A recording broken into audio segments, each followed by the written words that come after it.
সেদিন হঠাৎই রিক জানালো ও সিনেমার টিকিট কেটেছে ওর আর আমার জন্য। সিনেমার নাম ধূমকেতু। 10 বছর পর দেব আর শুভশ্রীর সিনেমা দেখবে ও। সিনেমাটা কবে কি হয়েছে এটা তো সবাই জানে।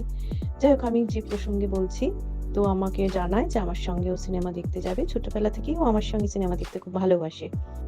আসলে ও যখন ক্লাস 4 এ পড়ে তখন ওর দাদু মারা যান এবং দাদুর সঙ্গে অনেকটা সময় কাটাতো। সেই সময় আমি একটা স্কুলে চাকরি করতাম।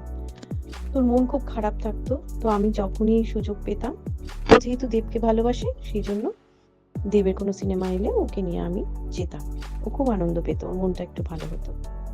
আবার এতদিন বাদে দেব আর শুভশ্রীর সিনেমা হচ্ছে বা রিলিজ করছে জেনে ও আমায় জানালো যে ও আমাকে নিয়ে সিনেমা যাবে। এবং এটাও জানালো আমরা ট্রেনে করে যাব। যথারীতি ট্রেনে করে হাওড়া স্টেশনে পৌঁছে ওখান থেকে মেট্রো করে আমরা ময়দানে যাই। ময়দানে একটি মলেতে আমরা সিনেমা দেখি। মলটার নাম আমার ঠিক মনে নেই। তো মেট্রো করে নিয়ে যাবে ও মাকে। আমার খুব ভালো লাগছিল। এই বয়সে এত বড় হয়েও ও আমার সঙ্গে সিনেমা দেখতে ভালোবাসে। আমরা মন দিয়ে সিনেমাটা দেখলাম। খুব আনন্দ পেলাম। সিনেমার ভালো-মন্দ নিয়ে বলছি না, কিন্তু সিনেমার গান আমার মন ছুঁয়ে গেছে।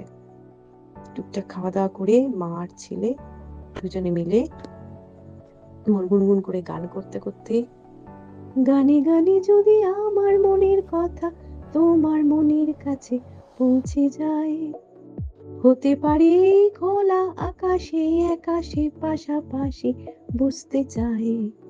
গানে, গানে যদি আমার মনের কথা গুনগুন করতে, করতে মা আর ছেলে বাড়ি চলে আসি।